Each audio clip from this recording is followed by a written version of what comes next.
In this video, I'm going to show you how you can make this mirror with common household items. First, the inspiration. I really wanted to make this mirror with a firm backside, but alas, the mirror I had was not big enough to hold such magnificence. But now I can show you how you too can create a work of art out of a $5 mirror from Walmart. First, what you're going to want to do is ignore the sticky notes revealing the plot line to my next romance novel and instead plot the outline of this mirror. When you've perfected your desired pattern, you will bring it to the floor where you will begin to break your back applying the expanding foam to the mirror. And never having used expanding foam before, you begin to reevaluate your expectations on the success of this project. And the fumes make you completely forget the original design for the mirror and make you start improvising. An hour or so later, the film is dry enough where you can touch it without it sticking to your hand, but I still suggest you use gloves because it is extremely difficult to get it off. When I started to flatten out the film, I felt like it might be too thin, it would break easily, so this is when I decided to make them round and voluptuous instead. This was also the time I noticed I preferred the mounts that I made by injecting them like Miami doctors do to lips.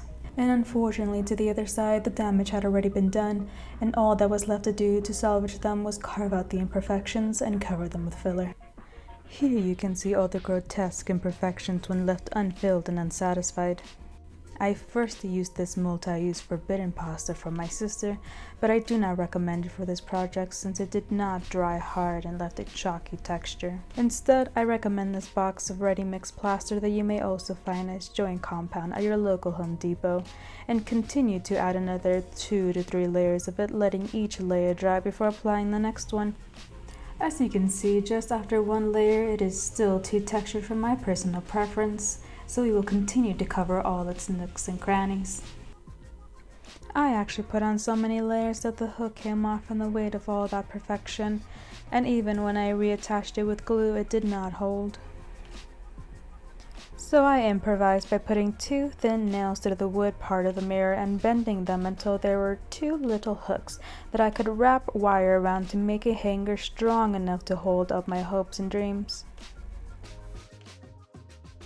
And then I continued to keep applying more layers of plaster, and more layers of plaster, and more layers, until I noticed the mirror was also bending under the pressure, and I let it lay down while I applied more layers of plaster. When I was finally satisfied and it was dry, I hanged it back up to add more plaster, this time in a little baggie. I wanted to add more texture to it, but my piping skills left much to be desired, so I just covered up the nails I put in so that I could hang it, and covered the last remnants of the original mirror. Then leave the mirror untouched until you decide to move to a new apartment, and wrap it up in all the bedding that you own and pray that it makes it in one piece. Once at the new apartment, you can unwrap it. Huzzah, you did it! Now make not 1 but 2 holes trying to hang it in the best position, and we are almost ready to finish this mirror. We just have to add some complimentary wallpaper first, and then some more.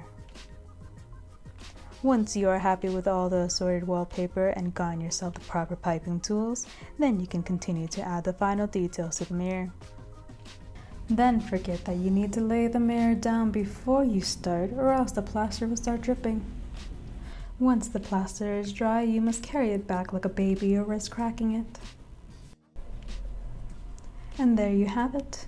That is how you make a $10 mirror look like a $10 mirror with boobs.